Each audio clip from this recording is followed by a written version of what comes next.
Oke, terima kasih MC. Ya, selamat pagi teman-teman Milo. Masih semangat ya, masih sesi pertama di hari kedua. Sebenarnya ini udah Inspiration Talks yang keempat. Nah, di Inspiration Talks yang keempat ini kita akan bincang-bincang inspiratif bersama Mas Anton William. Beliau ini Vice President Marketingnya Kumparan. Mungkin teman-teman udah sering nih lihat konten-konten marketingnya Kumparan di Instagram atau di Twitter, itu banyak-banyak konten yang khas gitu ya dari teman-teman marketing. Salah satunya mungkin pernah lihat juga konten yang berbahasa Jawa, waktu itu pernah ada, terus juga beberapa video-video lucu saat kita ulang tahun. Nah, itu biasanya yang dilakukan oleh marketing, dan ini adalah penanggung jawabnya gitu ya, Vice Presidennya, Mas Anton William ini. Tapi sedikit informasi, Mas Anton ini sebelum menjadi VP-nya marketing, beliau ini adalah jurnalis Tempo selama 5 tahun, kemudian di liputan6.com selama 1 tahun, dan kemudian di Kumparan. Dan menariknya, sebelum Mas Anton juga pernah meliput di pesisir angkasa Amerika. Coba kalau teman-teman ada yang tahu di mana pesisir angkasa Amerika, nanti jawaban pertama yang betul aku kasih voucher OVO atau GoPay dan atau link aja. Nah, coba jawab ya di mana pesisir angkasa Amerika. Nah, beliau di situ liputan untuk peluncuran satelit Nusantara 1 yang dimiliki oleh Indonesia. Jadi karena latar belakang beliau ini bukan dari jurusan jurnalistik atau ilmu komunikasi seperti saya, tapi dari Astrofisik Institut Teknologi Bandung. Nah, ini makin menarik ya. Udah lulusan astronomi, terus abis itu beliau jadi jurnalis, dan kemudian sekarang jadi VP marketing. Kita pengen tahu nih sebelum masuk ke tema yang utama yang crowdsourcing-nya, tapi kita pengen tahu latar belakangnya beliau seperti apa. Dan cerita-ceritanya nih kenapa bisa milih jurnalis selama untuk menjadi karirnya Mas Anton gitu ya. Mungkin bisa sudah ada Mas Anton ya? Halo, halo Risa. Ya, Aulia Mas. Aulia, iya. Iya, Aulia Risa. iya. Iya, Aulia Rizda. Halo Mas Anton. Selamat Halo, pagi. halo. Pagi-pagi. Terima kasih ya Mas Anton sudah mau bergabung bersama Milo. Iya, terima kasih udah diundang sama Milo. Halo teman-teman semuanya. Oke Mas, tadi kan aku sempat bahas nih soal Mas Anton ini lulusan astrofisik ya kalau aku lihat di LinkedIn. Nah terus memilih karirnya itu menjadi jurnalis. Nah itu gimana sih pertamanya kenapa memilih karir lintas bidang dari bidang akademik yang Mas Anton geluti sebelumnya di kuliah gitu? Oke. Iya, makasih. Ya benar, saya background-nya bukan dari dunia jurnalistik, bukan dari dunia media. Saya tadinya adalah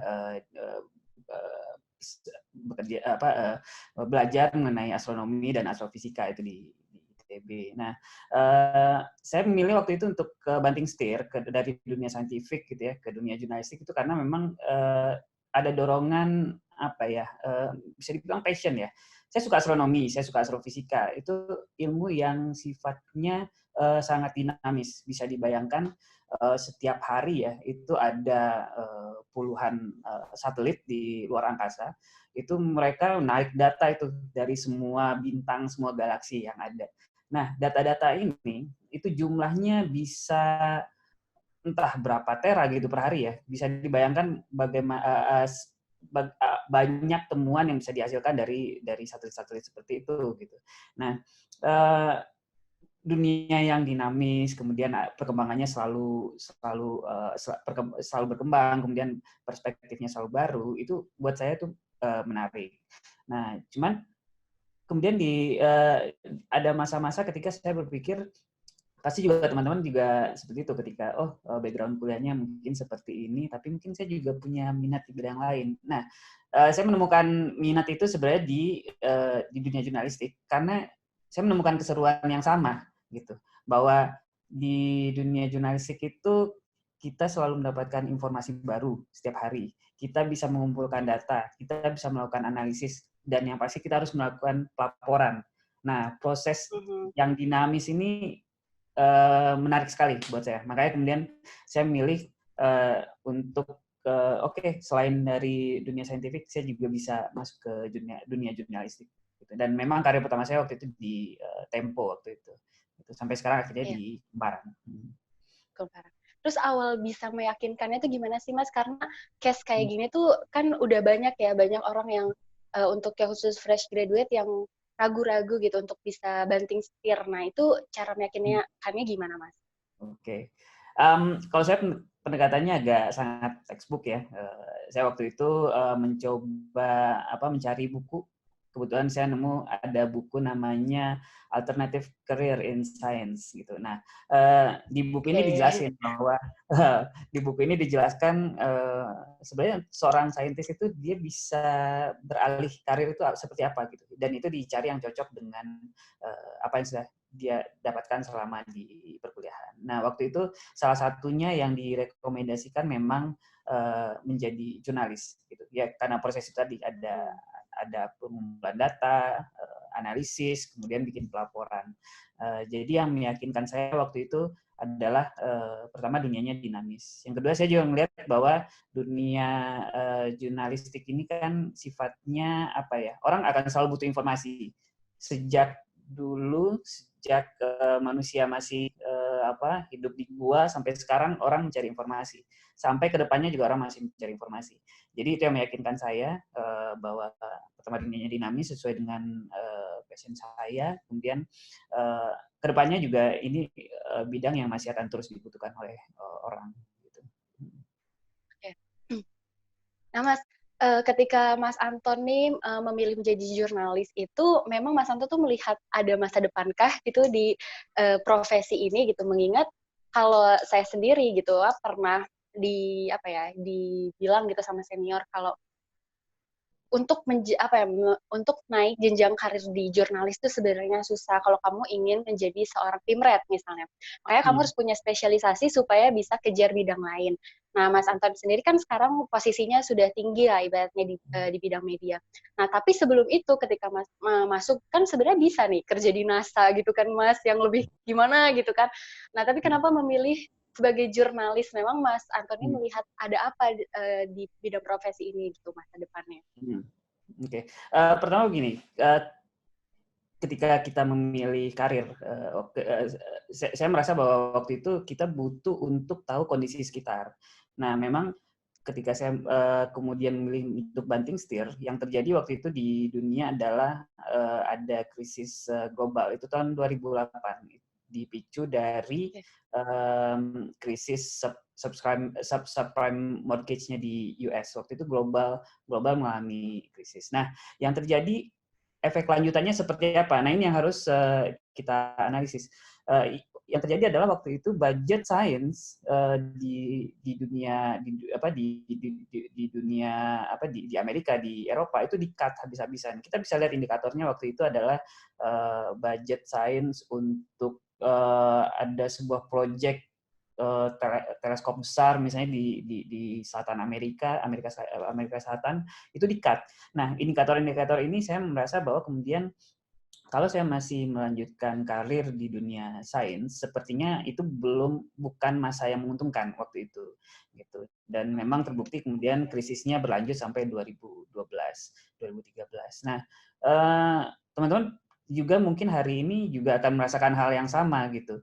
Bisa dilihat sendiri kan sekarang ada corona gitu. Efeknya akan panjang sekali. Kalau di Kementerian Keuangan itu dia bisa prediksi ini sampai tahun depan itu masih akan berat gitu kondisinya. Sekarang aja jumlah orang yang di PHK udah 1,6 juta orang. Nah, kondisi-kondisi yang ada di luar ini plus tadi kita minatnya apa dan lain-lain itu harus dikombinasikan jadi satu. Yang itu akan jadi pertimbangan yang bagus nanti buat teman-teman untuk memilih karir dimanapun nanti. Nah, untuk tanyanya apakah jurnalistik punya masa depan gitu, dunia media punya masa depan. Yang pasti gini, ada tantangan-tantangan. Pertama, sekarang media bukan lagi menjadi broker informasi. Kalau dulu kita jadi wartawan ya, satu-satunya orang yang bisa nembus ke narasumber penting, menteri, istana, itu ya cuma wartawan gitu. Nah, sekarang Ya. bisa dibayangkan kalau kamu menjadi content creator gitu, menjadi vlogger, menjadi Influencer. influencer, nah itu malah kamu punya akses ke sana gitu. Jadi selalu ada tantangan di bidang ilmu yang nanti teman-teman nanti akan hadapi. Nah, bagaimana dengan jurnalistik? Jurnalistik sendiri sebenarnya dia punya pakem yang jauh lebih bagus untuk pengumpulan dan pelaporan informasi. Kenapa? Oke. Karena ada namanya kaidah-kaidah jurnalistik gitu. Cover both side, bagaimana mengecek lagi reportase, observasi kemudian pelaporan. Nah, Mhm. pakem ini masih dibutuhkan orang sampai di masa mendatang. Karena begini, kalau Oke. kita bermodalkan konten itu berasal dari satu orang, bukan dari kelompok orang yang seperti yang ada sekarang seperti redaksi, itu Mhm. kecenderungannya informasinya akan bersifat subjektif gitu. Sementara Oke. di jurnalistik kita bisa dengan metode jurnalistik kita bisa mendedah informasi itu kemudian membuatnya menjadi satu laporan yang objektif. Nah, itu masih akan selalu dibutuhkan orang gitu. Jadi apakah punya karir masa depan pasti gitu. Kemudian tadi masalah jenjang karir. Kalau jenjang karirnya Ya. media sebenarnya bisa banyak ya.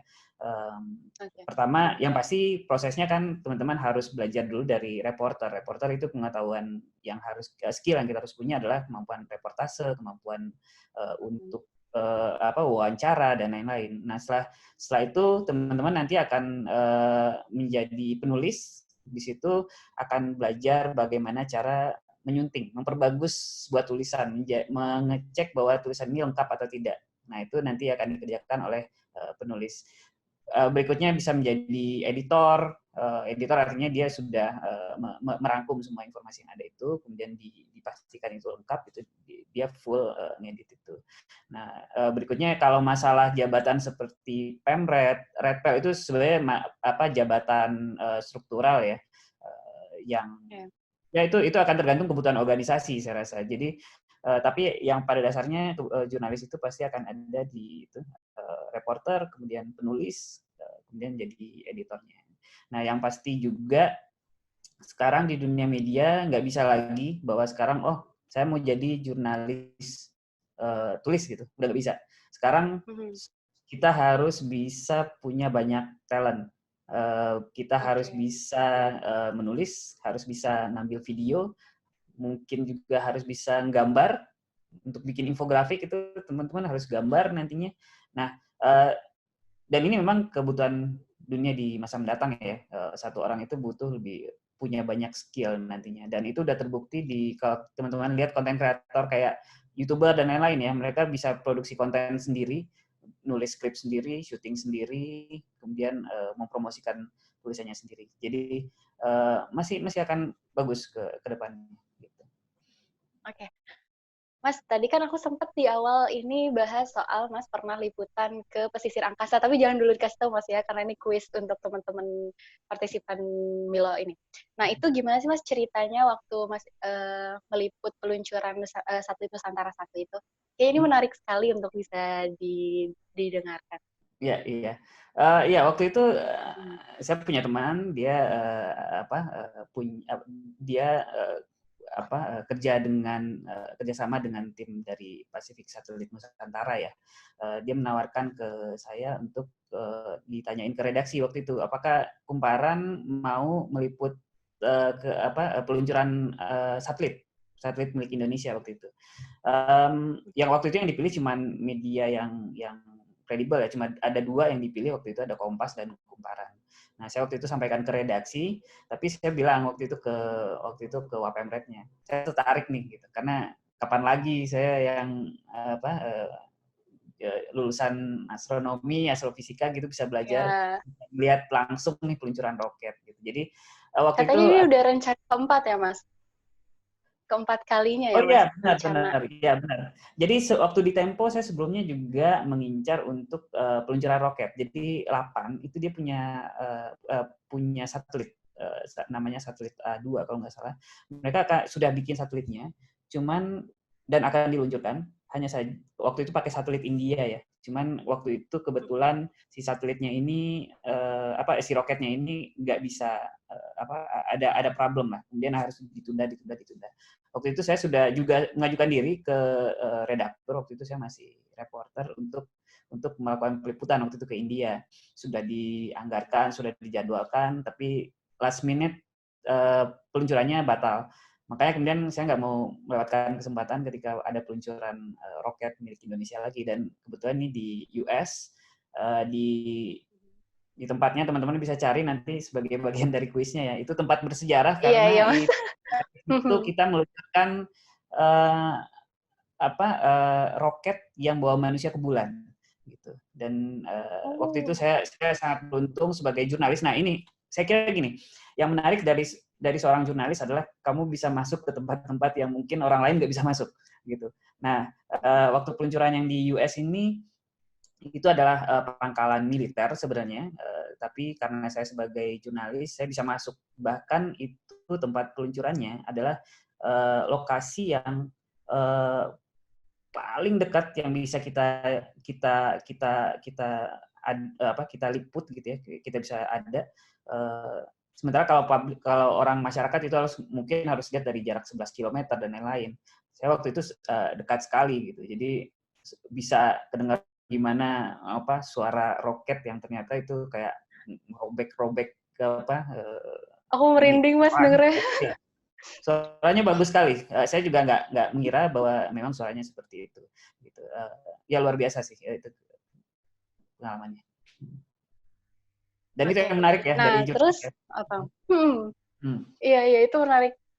Terus tadi ya kita lanjut lagi ke tema yang selanjutnya nih. Nah, kenapa Mas Anton di sekian banyak pilihan media, kan ada TV, ada radio, ada cetak, kenapa memilih media online? Sedangkan yang aku tahu Mas Anton ini masuk ke Kumparan tahun 2016 dan Kumparan belum maksudnya masih baru-baru gitu, belum tahu apakah ini sudah akan settle atau kayak gimana. Kenapa mau menginvestasikan ke sana?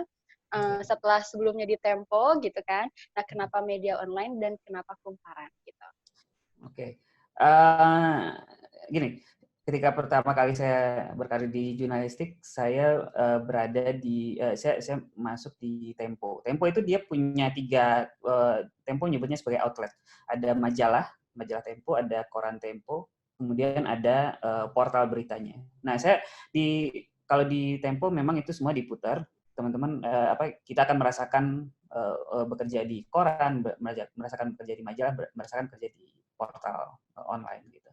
Nah, waktu itu tahun 2015 mungkin ya 2015 saya kemudian merasa bahwa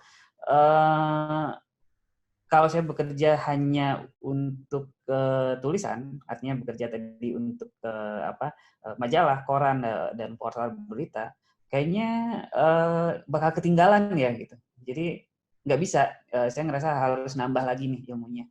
Gitu. Nah kebetulan waktu itu ditawarkan dari liputan6.com, mereka bilang akan setup satu tim sendiri, mereka nyebutnya tim liputan khusus. Mereka kasih standarnya tinggi. Waktu itu mereka pengen menyaingi liputan ala Vice. Jadi liputannya akan heavy di video.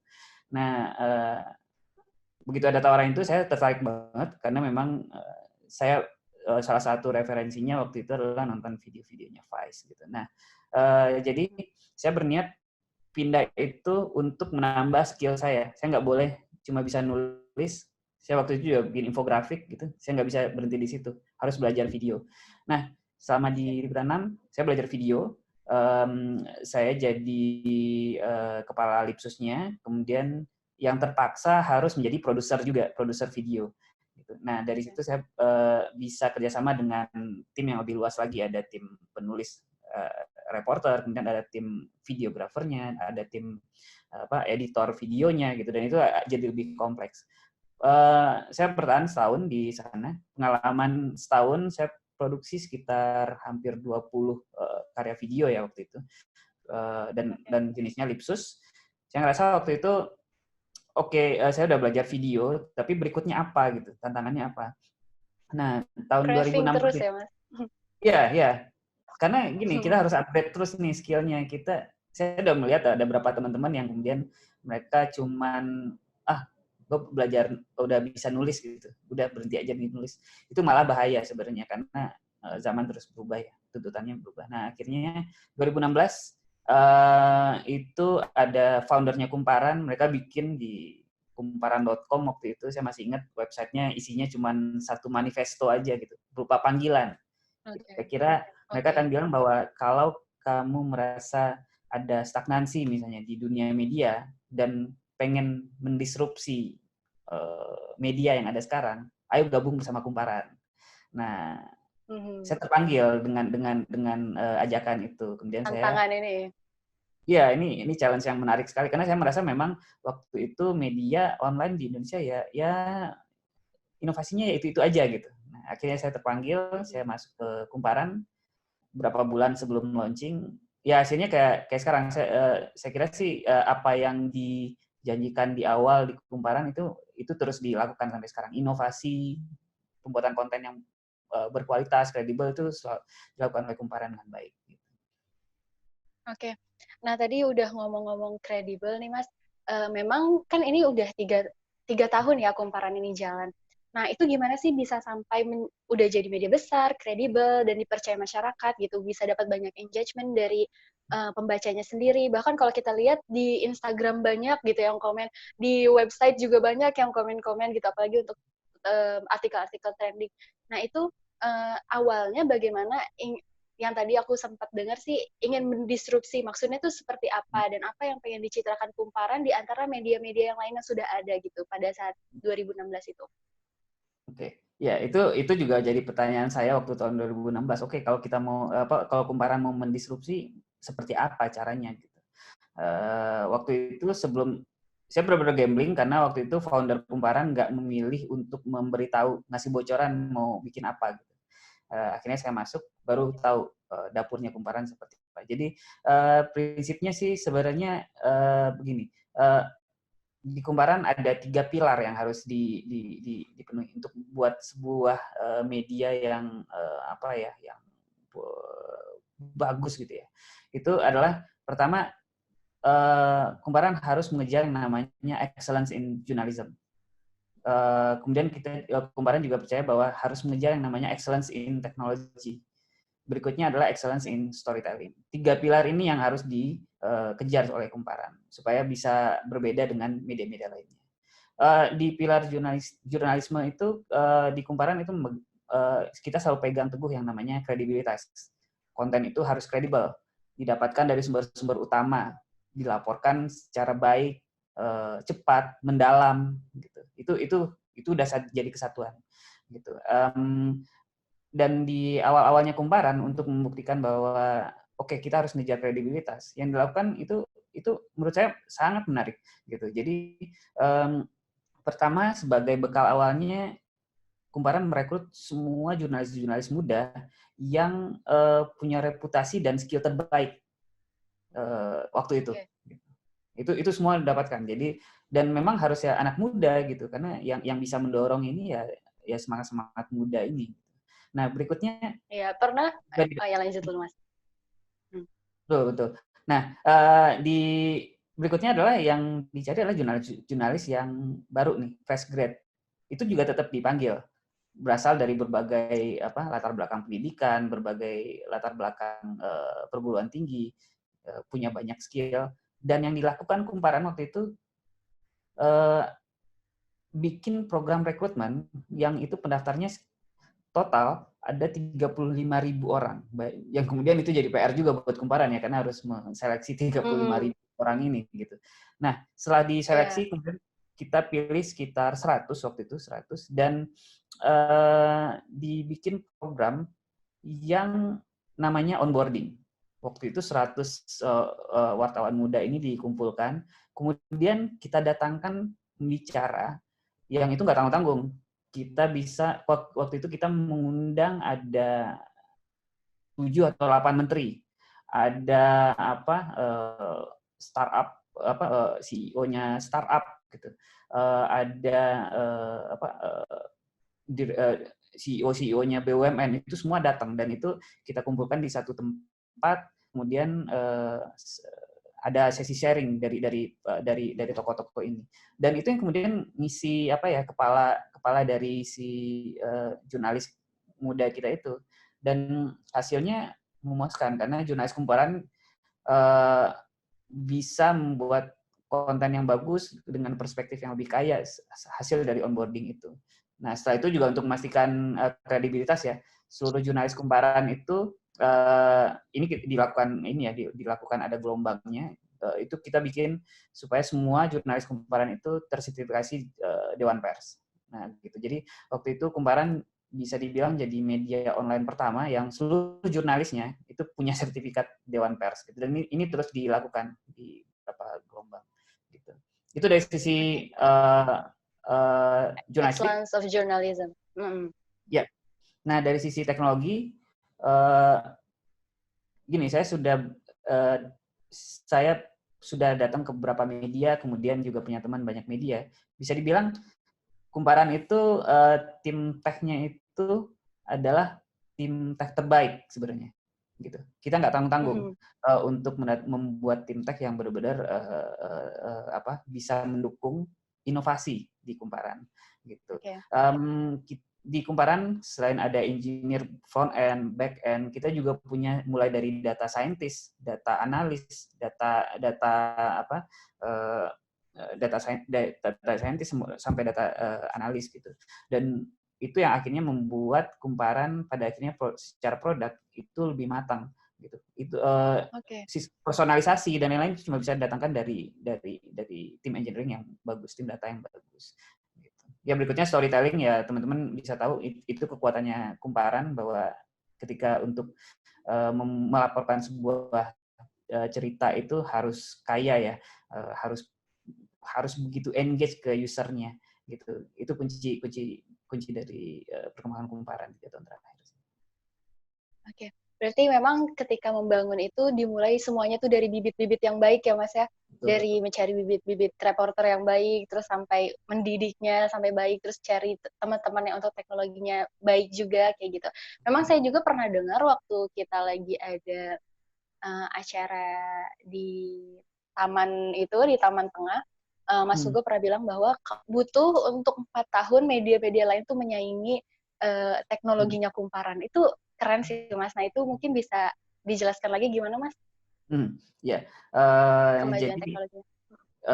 kumparan membuat, jadi begini, ketika kita melakukan inovasi, kita berada atau ketika kita mau meningkatkan skill diri kita sendiri, itu kita harus memastikan bahwa skill kita itu selangkah 2 langkah lebih maju dibanding kompetitor, gitu.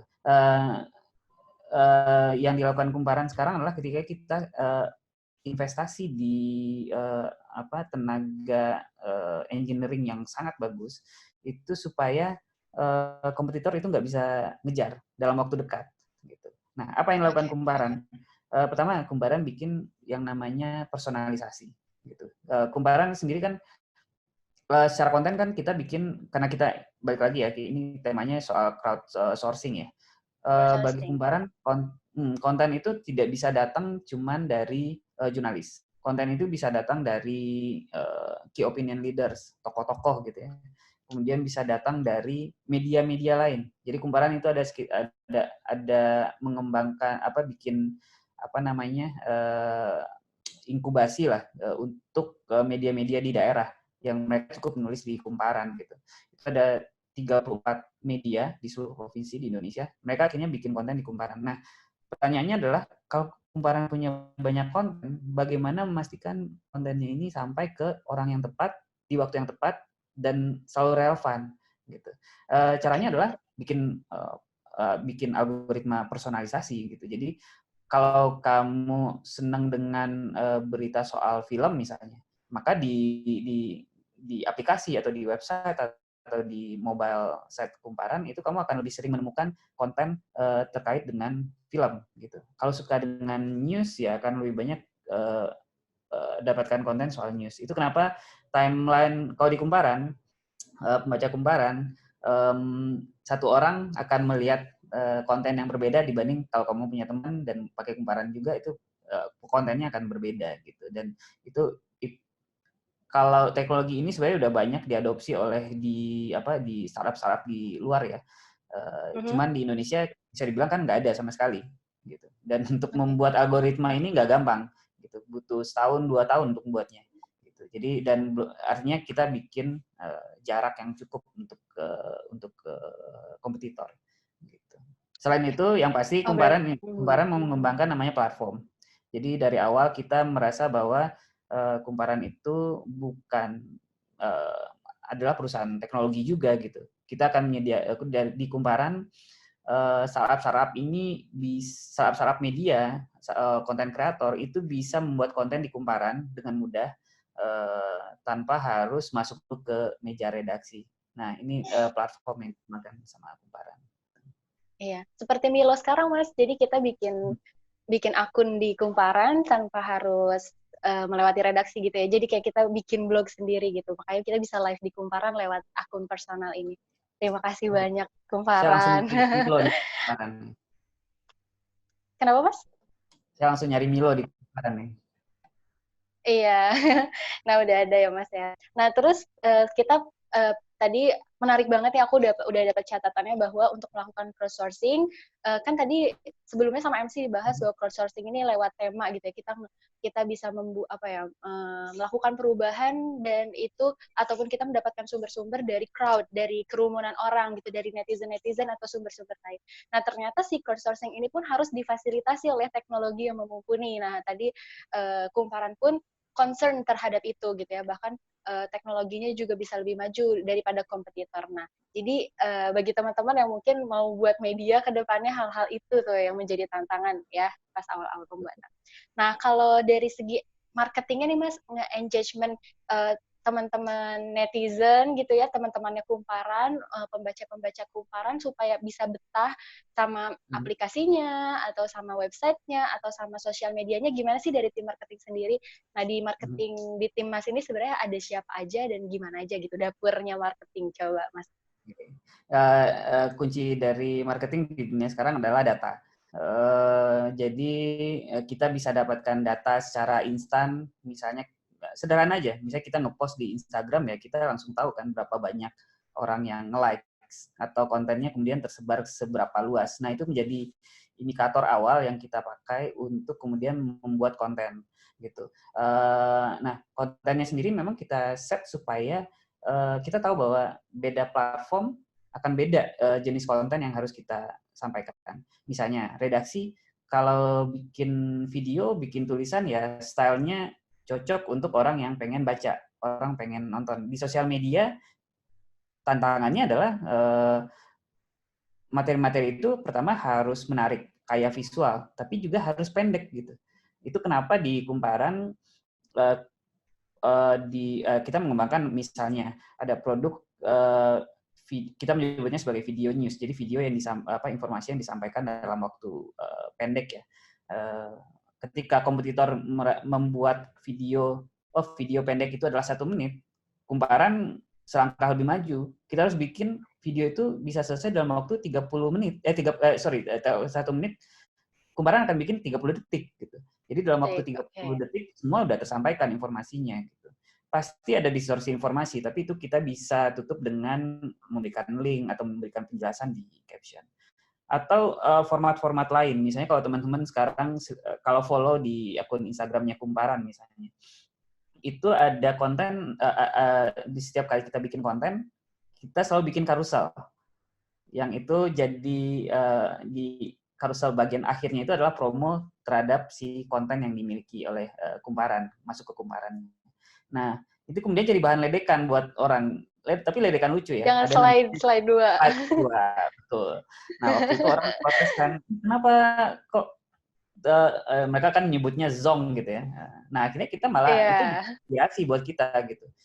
Nah, waktu itu kita keluarkan bahwa slide keduanya kita harus kasih surprise nih. Di slide kedua itu seperti apa. Akhirnya waktu itu kita sama teman-teman, sama admin dari sosial media, kita bikin slide kedua yang ya sambutannya bagus banget. Jadi ada teman-teman yang mempromosikan dalam bentuk video gitu. Dan itu bagus. Nah, kuncinya itu tadi, gimana kita bisa merespon apa yang disukai, apa yang diminati sama audiens. Kalau mereka merasa berminat seperti itu, ya kita akan produksi lebih banyak gitu. Nah itu semua ada di data. Tanpa data kita nggak bisa punya respon seperti itu. Satu lagi selalu mendengarkan audiens ya, gitu. Kuncinya itu.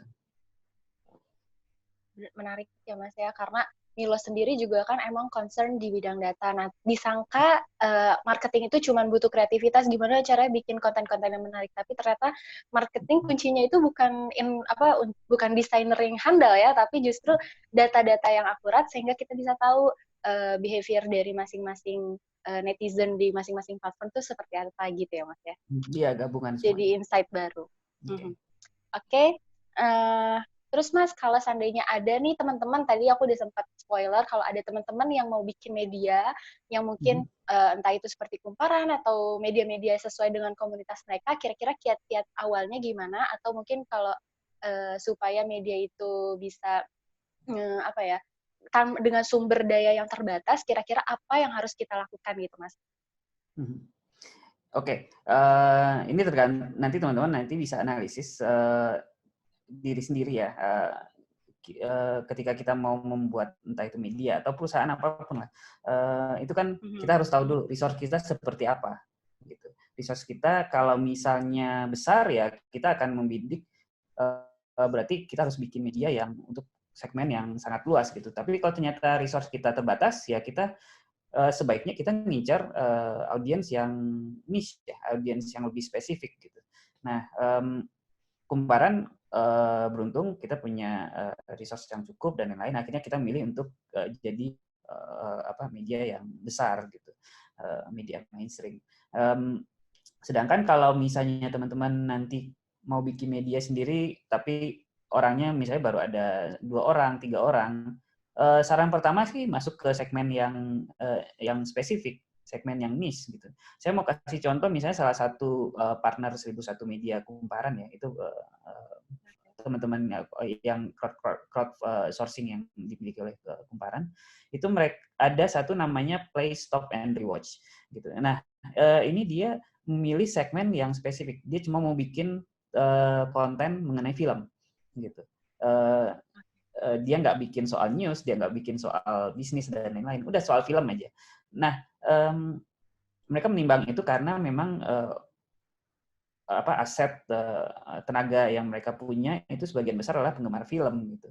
Nah dengan begitu dengan konten-konten yang spesifik seperti itu kita bisa arahkan dari tim marketing ya, kita bisa mengarahkan oke, kontennya harus kita kirim ke orang-orang yang suka film dan sambutannya bagus banget gitu dari Play, Stop, and Rewatch ini mungkin jadi referensi orang ya untuk film-film baru. Juga mereka juga kemudian mengembangkan lagi setelah ada di Kumparan ya, mereka juga bikin extend kontennya itu juga di YouTube, kemudian di Instagram. Mereka juga, kalau nggak salah mereka juga bikin Instagram. Tapi YouTube-nya bagus sekali gitu. Nah, prinsipnya seperti itu. Ketahui dulu kekuatannya seperti apa, kekuatan kita. Kemudian ketahui audiensnya. Audiensnya memang pasti banyak yang suka film atau mungkin ada hobi apa gitu, hobi keyboard mekanik gitu ya, udah spesifik dulu ke sana gitu. Kalau misalnya punya tenaga yang lebih besar, nggak apa-apa ambil segmen yang lebih luas. Gitu. Itu dulu startnya. Oke, berarti kita mulai dari kekuatan kita ada berapa orang source-nya, terus kira-kira audiensnya siapa, lalu kita kalau emang itu source-nya kecil, kita langsung aja segmen yang spesifik gitu ya Mas ya. Betul. Nah Mas, yang terakhir, Mas punya nggak sih referensi buku ataupun course atau apa yang kira-kira menunjang karir Mas untuk di jurnalistik ataupun di marketing ini sampai sekarang lah Mas, yang jadi andalan? Oke, saya itu saya pertama ada banyak course yang menurut saya bisa teman-teman akses dan saya sering baca itu di MIT. Dia punya open courseware, itu semua bidang ilmu ada. Kalau teman-teman mau mulai dari belajar coding sampai belajar jurnalistik atau belajar marketing, itu semua ada di sana. Dan kan dosen-dosennya juga bagus-bagus ya, pengajarnya bagus. Nah, itu bisa teman-teman pakai. Itu di setiap universitas besar sekarang punya open course seperti itu gitu, dan pengajarnya bagus sekali. Nah, silakan itu bisa diakses. Nah, kalau untuk dunia jurnalistik saya mengikuti ada namanya itu namanya journalism course, kalau nggak salah .com atau .org, saya lupa. Itu dibikin itu program night journalism dari universitas, saya lupa universitasnya apa. Tapi itu source-nya bagus-bagus sekali. Nanti akan saya bagikan ke Aulia buat di share ke teman-teman. Oke. Tapi itu resource-nya bagus Yap. banget, mulai dari jurnalisme data, dari cara bikin infografik gitu, atau jurnalisme investigasi, itu semua ada dan semua gratis. Gitu. Oke. Itu untuk masalah data infografik itu mas sekarang lagi jadi tren ya mas ya, journalism data itu. Betul. Okay. Itu tren baru. Sekarang kita Sekarang kita mulai sesi pertanyaan ya mas ya. Untuk teman-teman yang mau bertanya bisa raise hand dan nulis di pertanyaan kontak di chatnya. Gimana MC?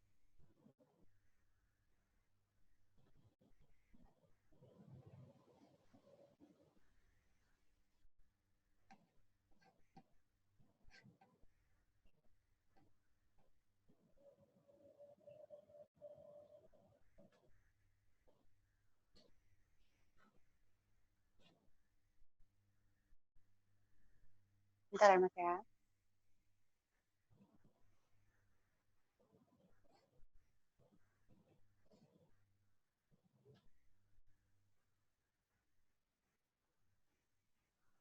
Oke, ada pertanyaan dari MC langsung nih mas. Katanya, apa variabel penting yang membuat kumparan bisa masif lebih cepat daripada media lain? Boleh langsung dijawab aja mas. Ya itu tadi selain 3 pilar tadi, kuncinya adalah kita harus benar-benar tahu kebutuhan user. Konten itu nggak bisa basisnya data ya, Kalau kita bisa bereksperimen mencoba untuk membuat konten A misalnya, kombinasi misalnya konten A ini adalah kombinasi antara teks dengan video gitu. Setelah kita coba ternyata sambutan audiensnya seperti ini. Nah, kalau misalnya sambutannya bagus, berarti itu kita udah ada di arah yang benar. Kalau ternyata sambutannya belum bagus, berarti ada kemungkinan kita salah. Pertama, kontennya harus ditweak lagi, harus diperbagus lagi, atau distribusinya yang salah gitu. Ketika kita bikin konten, tapi nggak sampai ke orang-orang yang tepat gitu. Nah itu jadi bahan evaluasi. Siklusnya kalau di kumparan itu bisa jadi dalam masa 2 minggu kita sudah bisa analisis apakah satu konten itu akan worse ke depannya atau enggak gitu. Jadi kekuatannya sekarang di zaman digital ini pasti data. 2 minggu ya mas untuk kita bisa uji konten itu berhasil atau enggak? Kalau saya sih 2 minggu biasanya. Karena gini, kalau seminggu itu bisa jadi ada faktor apa istilahnya siklus ya. Seminggu itu kan siklus orang cukup sekali. Kita harus uji lagi di minggu kedua gitu. Bisa jadi maksudnya gini, kalau kita lepas di hari Sabtu ya karena weekend ya orang akan turun. Tapi ternyata kalau kita eksperimen lagi di minggu berikutnya, di hari misalnya kita geser ke hari Jumat, ternyata bagus. Nah itu kan bisa berbeda angkanya. Jadi seenggaknya 2 minggu lah. Cara pengukurannya itu kayak pakai apa ya mas? Nah di kumparan kita mengembangkan untuk pengumpulan datanya kita menggunakan setidaknya ya ada 2. Pertama yang sering dipakai orang adalah namanya Google Analytics. Google Analytics ini bisa analisis misalnya jumlah pembaca, jumlah halaman yang mereka interaksi, jumlah komentar dan lain-lain. Kemudian seberapa berapa banyak mereka cuma baca sekali satu artikel, berapa banyak mereka baca 2 artikel. Nah ini generik, teman-teman bisa ambil dari Google. Nah berikutnya kumparan juga ngembangin tracker internal sendiri. Tracker internal sendiri jauh lebih kaya. Kita bisa ngitung misalnya nih untuk tulisan lipsus misalnya, liputan khusus. Kita jadi tahu orang itu akan berhenti stop setelah paragraf keberapa atau berhenti di menit keberapa gitu. Atau orang maksimal itu harus baca berapa konten sampai akhirnya mereka loyal sama kumparan. Nah, data-data ini kita selalu punya dan itu yang kita pakai untuk analisis. Oke. Tapi privasi pembaca tetap terjaga kan Mas dengan tracker itu? Betul. Nah, privasi tetap kita lindungi karena yang kita track bukan orangnya, tapi data agregatnya. Oke. Oke. Ada lagi nih Mas, 2 pertanyaan. Mungkin ini 2 pertanyaan ini penutup ya. Yang pertama, buku apa yang dibaca waktu banting setir ke jurnalistik di awal tadi saya kurang jelas, terima kasih. Oke, saya dapatnya ini dari e-book, cuman saya lupa nama penulisnya ya. Tapi teman-teman bisa cari namanya Alternative Career in Science gitu. Jadi Alternative Career in Science itu saya kira sih banyak buku-buku sejenis. Jadi kalau teman-teman background-nya misalnya dari dari IT misalnya mau masuk ke jurnalistik atau apa pasti ada buku-buku seperti ini. Jadi nama bukunya Alternative Career in Science. Gitu. Oke. Pertanyaan terakhir Mas. Saat ini banyak banget hoax yang bermunculan terkait corona. Bagaimana Kumparan mengatasi hal tersebut?